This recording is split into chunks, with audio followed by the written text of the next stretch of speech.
Well, good morning. As Juan said, we have a lot going on. Mother's Day is next week, guys. Hopefully, have you bought your gifts yet? Amazon's running late, so order them today, all right? And Thin Space, man, if you, like Juan said, if you've not been to Thin Space, it's our worship and prayer night. I'm going to encourage you to mark that on your calendar. So here's the thing. Some of you are like diehard fans. Some of you are like, oh, good, we have the day off. It's not the day off, all right?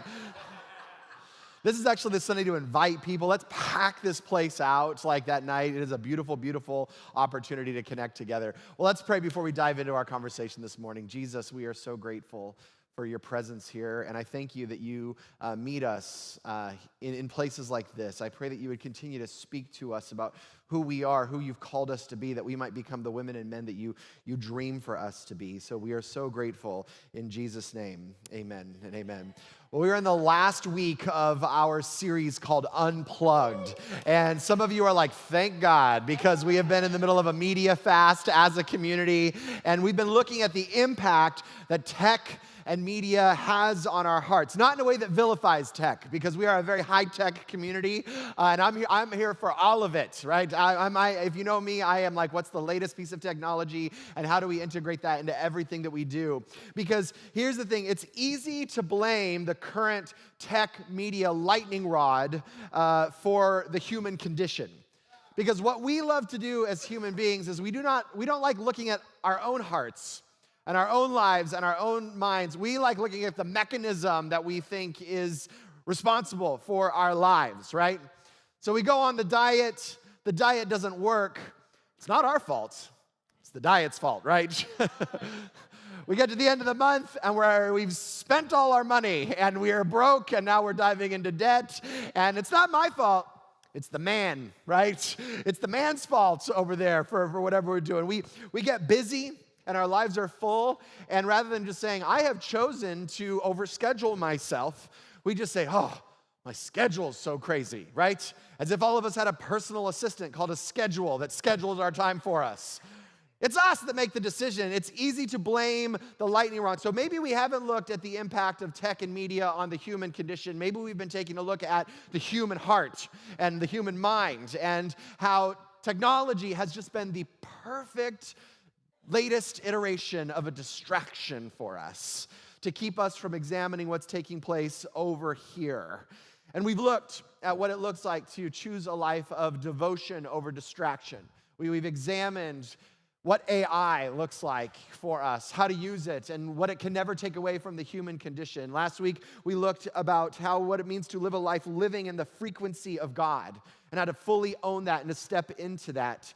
We've turned down the noise, at least some of us have in our own lives, long enough to breathe and to pause and to hear something bigger and to reclaim our attention and to refocus it on things that actually matter in our lives, that will actually produce the results that we're looking for.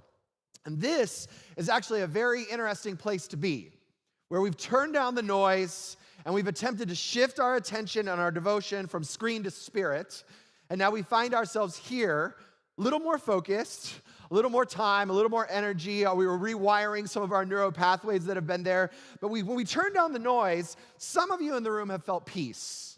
So I've heard that from some of you. You're like, man, I've been surprised how peaceful my mornings have been when the noise is not that loud, when the TV isn't blaring and 5 iPads are on and someone else has a podcast on. It's like, oh, wow, my mornings are peaceful now. Some of you have recognized, oh, I actually have more time to be with the people I love. Now, some of you have gone absolutely bonkers over the last 3 weeks. I've talked to some of you. You are literally like going through withdrawal symptoms. You're shaking. There's like a nervous energy about you. Some of you are like, I just can't wait for this thing to be over so I can get back on my Netflix. I've missed whatever it is. And I've watched this in our own house, right? Our first week was kind of good, and then all of a sudden the withdrawal symptoms happened, right? Our kids got a little more cranky. There was a little more frustration. In fact, like today even was like, the kids, it's over today, right? Nope, we got one more week, kids, all right?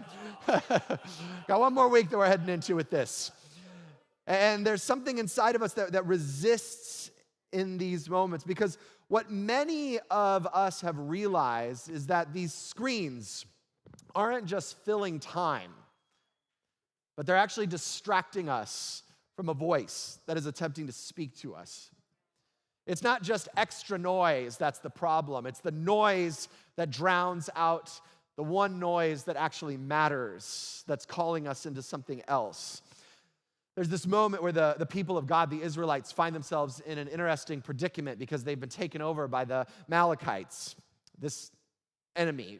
And they find themselves literally living in caves and in the sides of cliffs. And they would plant crops, and before you know it, the Amalekites would come and take all their crops. They would build homes or they would build things, and all of a sudden the Amalekites would come in and they would take everything. And they found themselves in this space where nothing could be saved, nothing could be taken care of, nothing could be preserved because they had been taken over by this enemy. Life was not very great. And I want to pick up in this moment in Judges chapter 6, starting verse 11, that some of you may be familiar with, others of you may not. There's this man by the name of Gideon in this moment when this is taking place with the Israelites. And it says this: an angel of the Lord came and sat down under the oak in Orpha that belonged to Joash the Abizarite, where his son Gideon was threshing wheat in a winepress to keep it from the Midianites. When the angel of the Lord appeared to Gideon, he said, "The Lord is with you, mighty warrior." "Pardon me, my lord," Gideon replied. "But if the Lord is with us, why has all this happened to us? Why are all his wonders that our ancestors told us about when they said, 'Did not the Lord bring us up out of Egypt?' But now the Lord's abandoned us and given us to the hand of Midian." The Lord turned to him and said, "Go in strength. Go in the strength you have and save Israel out of Midian's hand. Am I not sending you?"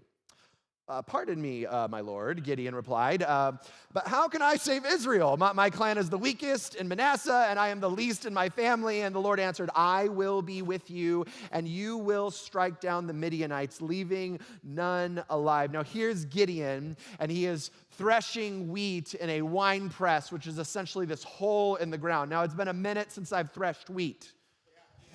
But if I recall correctly, when you thresh wheat, you take wheat and you beat it against the ground, and the wind is supposed to come, and it blows away all of what's called the chaff, and it leaves the wheat there so that then the wheat can be ground and made into flour, and that flour can maybe be into bread. This is what happens with your Wonder Bread, all right? That doesn't just show up in life. There's not like a Wonder Bread plant. It has to go through this process, right? So this is Gideon, and he finds himself threshing wheat. Now, again, it's been a minute, but if I recall correctly, threshing wheat actually requires an open space with lots of air and wind that can blow away the chaff and keep the wheat where it's at. So a wine press is not exactly the most ideal place to be threshing wheat. A hole in the ground, no aeration, no wind, no open space to catch the wheat. And here's Gideon in this place. Now, it is not the ideal space to be threshing wheat, but it is the ideal space to hide and remain safe.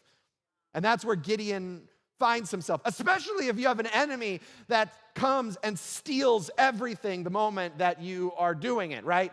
Because it would be really annoying if you spend all day threshing wheat and then around 3 o'clock, the Midianites come and go, "Yoink, thank you," and they walk away, right? So here he is going like, this is what I need to do. Now this, when we look at it, it may seem crazy, but this made complete sense to Gideon in this moment. Because his life had become all about survival and protection. How do I stay alive? How do I protect myself? How do I stay safe in this moment? How do I get through the day and not be killed? How do I get through the day and at the end of the day would love to have some bread? And here's the thing, the system is working perfectly.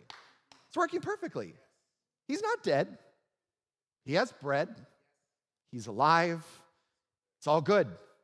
See, there is nothing in his life that is broken enough to force change, but there's nothing whole enough to call it full. And he finds himself in this interesting place in life where he's productive, which can actually be one of the most precarious, dangerous places that you can be in life. Productive. I'm getting things done. And things are happening, but I'm actually living beneath the life that I was actually made to live. See, I wonder how many of us have found ourselves, or they're currently where Gideon has found himself, where life is manageable, life's good, life's in control, I'm not really exposing myself to any threats. I'm staying alive. And when we're asked, how's life going? How you doing on a Sunday morning when someone sees you, we'll say something like this, all right. I'm all right. Which usually means meh, right? It's the kind, polite version of meh. Because we're not supposed to say when someone asks us how we're not supposed to say, yeah, right? We're supposed to say, I'm all right. I'm all right. And this is where we find ourselves, and it's that place where, like Gideon, we haven't stopped living, but we're going to work, we're paying the bills, we're hanging out with the kids, there's moments of pleasure, we have friends, we're coasting, and life is manageable. And in the coasting of life, what I found is that it easily drowns out the voice that eventually catches up to Gideon in this moment when he's in a wine press threshing wheat. Because here comes the angel of the Lord, which if you do some study about the angel of the Lord in the Old Testament, it's a precursor to who Jesus is. So oftentimes when you hear the angel of the Lord, many theologians will say this is actually Jesus' spirit showing up in this moment to whoever they're with. And so this angel of the Lord shows up and he calls Gideon in this moment a mighty warrior. While he's in a hole, in a wine press, threshing wheat, trying to stay alive just so he can get some bread, and he's living an all right life. And here comes God, mighty warrior, right? This to me, this feels a little bit like when I have a car full of groceries and I need to get them in, and I come into the house and the boys are like lounged on the sofa, like engaged in whatever iPad they're in or on the TV, and I come in, I need 2 strong men to carry gallons of milk. Who is worthy of this quest, right? And it's amazing how they instantly, me, I will get the milk. I don't know if you have muscles big enough. And I feel like this is what God's doing here in this moment. Because there's something really important that's revealed about the heart of God when he comes to Gideon in a wine press, threshing wheat, living an all right life, managing, getting by, and surviving, is that he doesn't speak into our present, he speaks into our potential in the moment. He speaks into the individual, the identity. He knows he's created us to be in that moment. So he calls Gideon strong and mighty while he's threshing wheat in a wine press. He will call you confident when you are stuck in your anxiety and your overwhelm. He will call you compassionate when you are stuck in your unforgiveness and bitterness. He will call you gifted and a masterpiece when everything in your life feels average. He will call you disciplined and focused when you are stuck in your scattered life. He will speak into the identity and the life that he has called you to step into, and he will call you into a life that in that moment when he speaks it out will feel insane. It will feel like, what? I'm in a hole. Threshing wheat, making bread, mighty warrior? And this is who God calls us into, and he will call you into an insane life. He will say, I want you to now go take on a world superpower and defeat them in this moment. I want you to go speak to that person that you're afraid to speak. And I want you to forgive that person that has hurt you over and over again. I want you to go and serve when it doesn't make sense in your schedule. I want you to lead when you have no idea what you're doing. I want you to give when it seems like you have nothing to give in that moment. He will call you into a life that in the moment you will feel ill-equipped for. It will not match your identity. It will not match the story about you, and it will not match the circumstances around you. And this is what he calls you into, but there is something also revealed about our heart when God's heart is revealed in speaking into our potential rather than our present, is that when God comes to us and does that, we do not like it. We don't like it, do we? And just like Gideon, we're like, excuse me? Excuse me, calling me mighty warrior. Where have you been for the last few years, right? He goes into all the excuses of that. We do not like being called mighty warrior and being invited to save our people when we're threshing wheat in a wine press. We don't like being called to forgive when we are comfortable in our superiority. We don't like being called to serve when we are totally fine living an average life and my schedule is manageable. We don't like being called to lead when we are comfortable in the shadows. We don't like being called to give when we're happy living our life of consumption. We do not like the voice that calls us into the life that is bigger than us, that will call us out of the complacency, that will call us out of the laziness, that will call us out of the certainty in the moment. It calls us into a crossroads. And here is what it does that we do not like. It calls us into a choice in that moment. In that moment, it calls us into a choice, and it's the same choice that Gideon had to make in this moment. Do I stay in this winepress in survival, or do I step into this life that God has called me to live, saving my people from the enemy that has overtaken us? So what does all this have to do with your iPhone? See, a winepress is anything or any place that we go when we need to feel safe instead of stepping into the calling that God has on our lives. And we may not have wine presses, but we do have them. Ours just comes with screens and ear pods. That's our wine press. See, we don't have to engage the voice of God when it comes up, because rather than engaging it, we can turn to the scroll or the podcast or the endless content or the constant other endpoint that drowns us back. And rather than being caught up in the choice between an average life or the dynamic life that God has called us into, it lulls us back to sleep, into the average surviving all right life that we have, never stepping into the life that we are called up into. Anything that keeps us from being exposed to the voice that elevates you into the life that you were made for as a wine press in our lives. And our screens and our ear pods and the tech and the shows and the endless scrolling and the streaming is the perfect wine press for our generation. Gideon's wine press was hidden and controlled and dark and small and safe. Our version is just curated and constant input and no silence and no exposure. Anything that keeps us from having to choose in the moment. See, many of us, for many of us, we would rather document our all right life and dress it up with filters than actually step into the life that God has called us into that doesn't require any editing on the other side.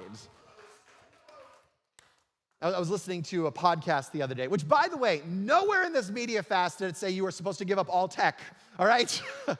I've had people catch me on my phone, and they're like, see, Pastor Nathan? I'm like, no, we're not supposed to just give up our phones, right?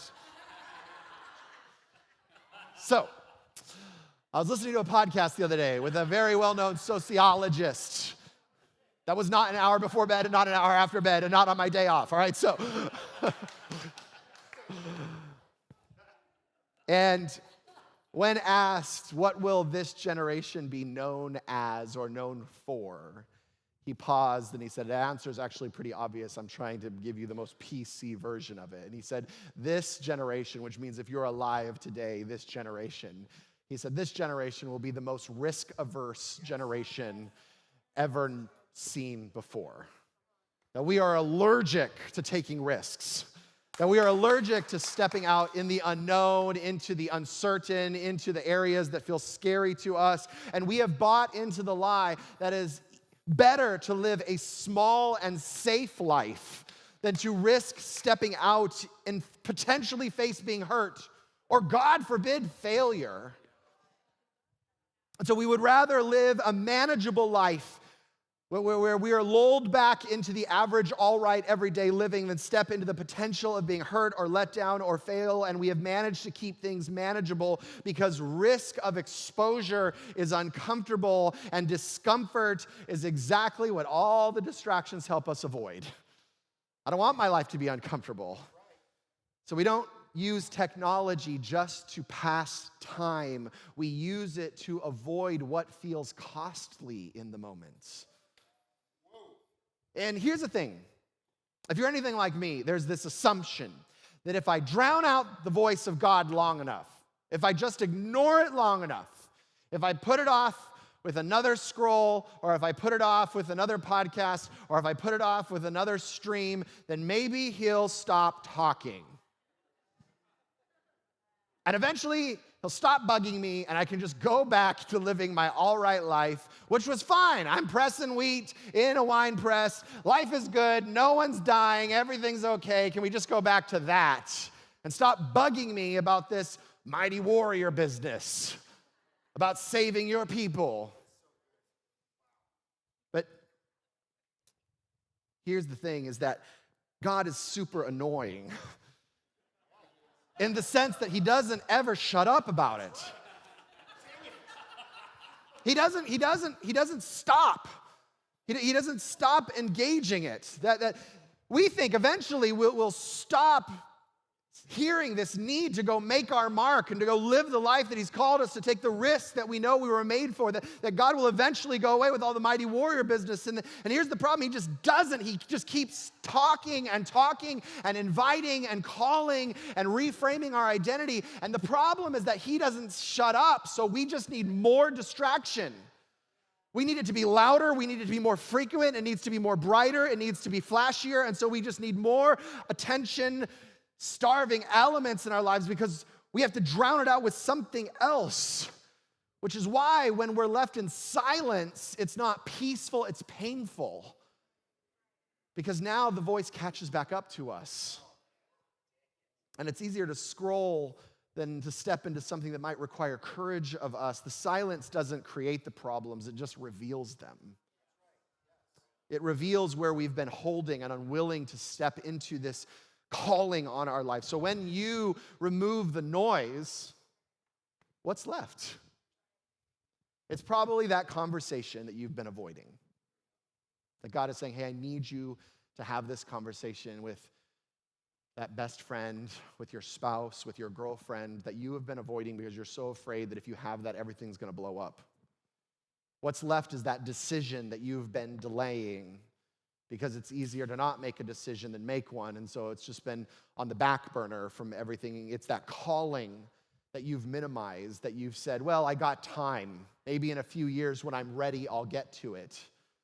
It's that risk that you have not taken, that his voice keeps calling you back into. It's the part of you that gets to be refined, that you've been ignoring, that he longs you to step into. See, another way to define risk averse is faith averse.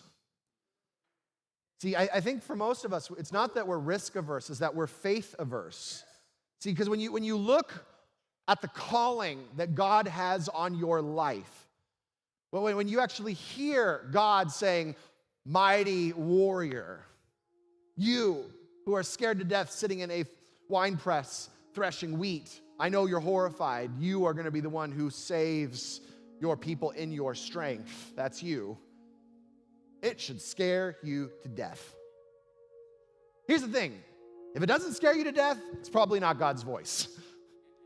Because every time he's like, hey, let me reveal to you the life that I have for you, you will feel small and unprepared and unequipped and unqualified, and it will not make any sense in that moment. And I love Gideon's honest response. Pardon me? Right? Pardon me, God? How can I save Israel? My clan is the smallest and the weakest of all of them. I'm part of Manasseh. And not only is my clan really small and weak, I'm the weakest of the weak in my family, right? And you want me to do what? Do you know who I am? See, and we start arguing with God about why we need to go back to our all right life and why it makes no sense to step into this larger calling on himself. See, Gideon does not see himself as a mighty warrior or strong, but it does require a level of faith when God says, I get it. This is not about you. I will be with you. I will go before you. I will give you the strength necessary. I will be the one. And by the time we're done, none of it will be alive. See, this is the calling. It requires a deep level of faith and belief that when God says, this is who you are and this is what I will provide, that he is not lying, that he means it, and that he will show up in those moments. It requires a level of faith that your enemy will be destroyed. And let's be honest, for most of us, our enemy is not external, it is all internal. It is the fear of who we actually were created to be. It's the anxiousness that lives inside of us when God peers into our soul and says, you were made for more than sitting in a wine press threshing wheat. You need to get out of there. It's the anxiousness there. It's that voice that tells you, I'm not enough and I'm not qualified and I'll never have. Guess what? You aren't enough. You aren't qualified. You will not have enough. But when God comes and says, you are a mighty warrior and you will be go in thy strength and every single one of you will be defeated, that's very different because we have been in some of these conversations internally for so long. They feel insurmountable. They feel like who we are. They feel like an identity that we have owned rather than the identity that God has called us up into. And see, here's the choice. The choice before Gideon was not a choice between calling and comfort. The choice before him was, do you want to live a controlled life or do you want to live a life of radical faith? The option is yours. And the same choice is before us. God calls us and he comes to us and he says, you, mighty warrior, you are called to go and save your family. You are called to go and save your neighborhood, and you are called to go and bring light and hope and faith and love to your workplaces, and you are called to make this world a more hopeful place. You. And when you step into this, none of the evil, none of the brokenness, none of all the things that you think are insurmountable will not be left alive if you're willing to go in my strength in these moments. And we get to choose in that moment. Do I go back to my scroll and my stream and my podcast and live my all right life? Or do I own the calling that has been placed on me? Do I own the identity that is placed on me? See, because that would require Gideon, and it would require us to step into radical faith and trust that Jesus is who he says he is. But when you're distracted, you don't have to decide. And for some of us, we've just decided not to decide with all of the distraction in our lives. We did not do this series just so that you would use your iPhone less because a psychologist says that it's good for you. We did this so that we might actually create a space so that the noise could be turned down so that you could hear the calling of God on your life long enough to force you into a choice. That God wants to force your hand and say, look, you are welcome to go back into your wine press and to keep threshing wheat and making good bread and probably surviving, and you're not gonna die. But I wonder for many of us, that's where we've just settled. Well, I'm not gonna die.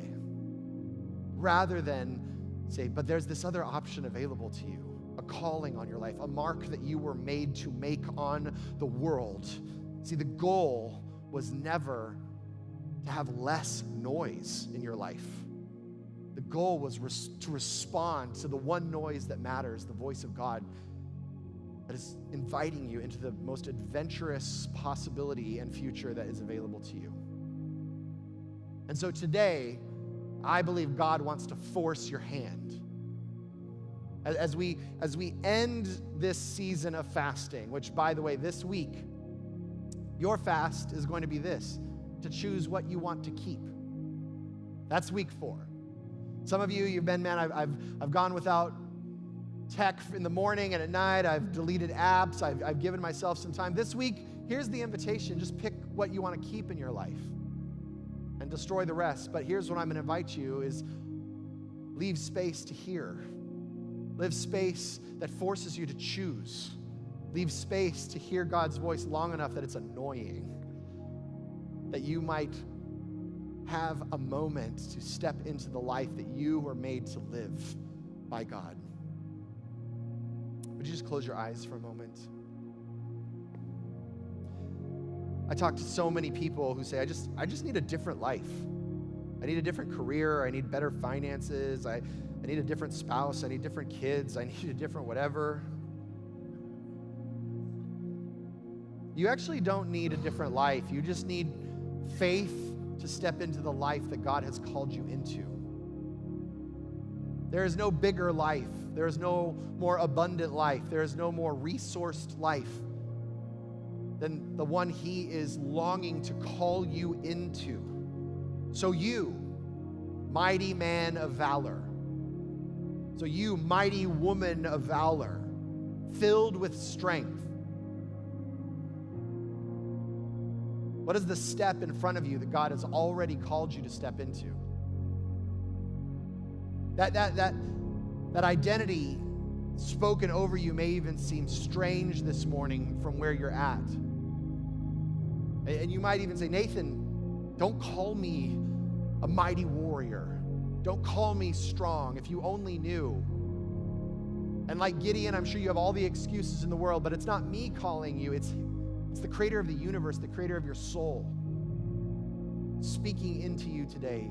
You, mighty warrior, go in strength to live the life that I have called you to live, to defeat the enemy that I have already provided for. So what is the calling on your life right now from God that will be so compelling? It will be so mind-blowing that the siren song of the scroll and the screen will no longer suffice because you have a much bigger adventure. And an all right life will no longer suffice. But will you allow God to call you into a divine-sized adventure that your life might make a mark on this world? So I want you just to take a moment and to ask God, what is the calling right now? Would you just hear His voice? Again, it could be a name of someone that you're like, I got to pick up the phone and have that conversation today. It could be a family member, a friend, a spouse, a coworker. I have to interrupt it. I've been afraid. I've been in a wine press. It could be that risk that God is calling you into. That you're like, man, I don't see a way. And God's like, I know, I got it. Don't worry. Just your job is just to get out of the wine press. It could be that new venture He's calling you into. It could be that habit He's inviting you to lay down. I don't know what it is for you, but would you own that calling on your life today? And that as we continue to lay down the screen and stop the scroll, that it wouldn't be just so we can prove how much willpower we have, but that we would have a life so profound because of who God is that it seems like a waste to do anything else. And for some of you this morning, your first step may be to step into a relationship with Jesus. Maybe you're here and you're like, man, I have not connected to Jesus, and I recognize that there's like a longing inside of me to live a more beautiful life, and Jesus is inviting you into that today. And it's super simple. He just longs for you to step into relationship with Him. He's already been calling you. You just get to respond. And so if that's you today, if you have not yet connected to Jesus, or maybe someone invited you here today because they were getting baptized, or because they wanted you to be here, and this is your moment to respond. So if that's you and you're here today and you've not yet connected to Jesus, and you want to do that today, would you just raise your hand and say, I want to connect to Jesus today for the first time in a long time? Awesome. Who else? Yeah. Who else? Very cool. If you're online, you can just put Jesus in the chat. And I just want you to pray this super simple prayer. I just want you to pray, Jesus, I give you my life. That's it. Just Jesus, I give you my life. And just would you hand that over to Him? That small life living in the wine press, trying to do it on your own, trying to save yourself. Just, I give you my life. And He will call you mighty warrior and invite you into the adventure of a lifetime. And if you made that decision this morning, I'd love for you to go straight to next step right after this. And I'd love to support you in what's next on your spiritual journey. And after this, we're gonna go straight from here to baptize. We got 5 people we're gonna baptize today, which was awesome. Which is really cool. Here's the thing. For some of you, you have not yet been baptized. Baptism is just this outward display of what God has done inside of us. It's literally this picture of like, all right, I'm taking this old wine press, surviving, self-reliant version. It's dying and it's coming back to life in Christ. Have something brand new. And for some of you, you've been putting this off for a while. Here's what I hear a lot. People are like, I can't get baptized yet. I need to get my life together. No, that's why you get baptized, because your life's not together, right? Because this is not Gideon going, hold on, let me go get some warrior training and then we can do this. This is him saying like, got it. I'm gonna step into this. It doesn't make sense, but we're gonna do this. But if you're a follower of Jesus, get baptized. It's like, hey, I'm in this outward display. And so in the back, as you leave, you can just go to next step and say, I'm ready to get baptized. We have shirts, we have shorts, we have towels, no excuses, they're all gone. It's cold outside, we got warm water. You'll be warmer than anyone else, all right? But if there's something inside of you right now that's like, oh man, I need to get baptized, that's my next step. It feels scary and big and I need to look good for lunch. Don't worry about it, right? You'll be fine. We don't have makeup artists, but you'll be fine. But take that next step today, all right? And so if today you're ready to get baptized, I want you to go straight back to next step after this. We'll get you everything you need, and we're gonna make that happen today, all right? So here's what I'm gonna do. We're gonna dismiss a little differently today. We're all gonna go out these doors and right out onto the front lawn. I'm gonna ask this to go straight there. If you have kids, go grab them and bring them out there, all right? Go grab your kids and bring them out there. But here's the thing, I don't want you to go home so you can get to Applebee's first, all right? This is like a moment where we as a community get to celebrate someone's deciding that they are gonna step into that life of being a mighty warrior, of saying, all right, I'm taking on my life and getting baptized this morning. So we're gonna all go out and we're gonna just celebrate together. So grab your kids, bring your kids out. It's awesome for them to see what's taking place out there, and we're gonna celebrate together. And if today you wanna get baptized, go back to next step, all right? T-shirts for youth are gonna be sale out there as well. It's gonna be good. So let's all get up together, and we're gonna head right outside to the front lawn, and we're gonna go watch some baptisms together.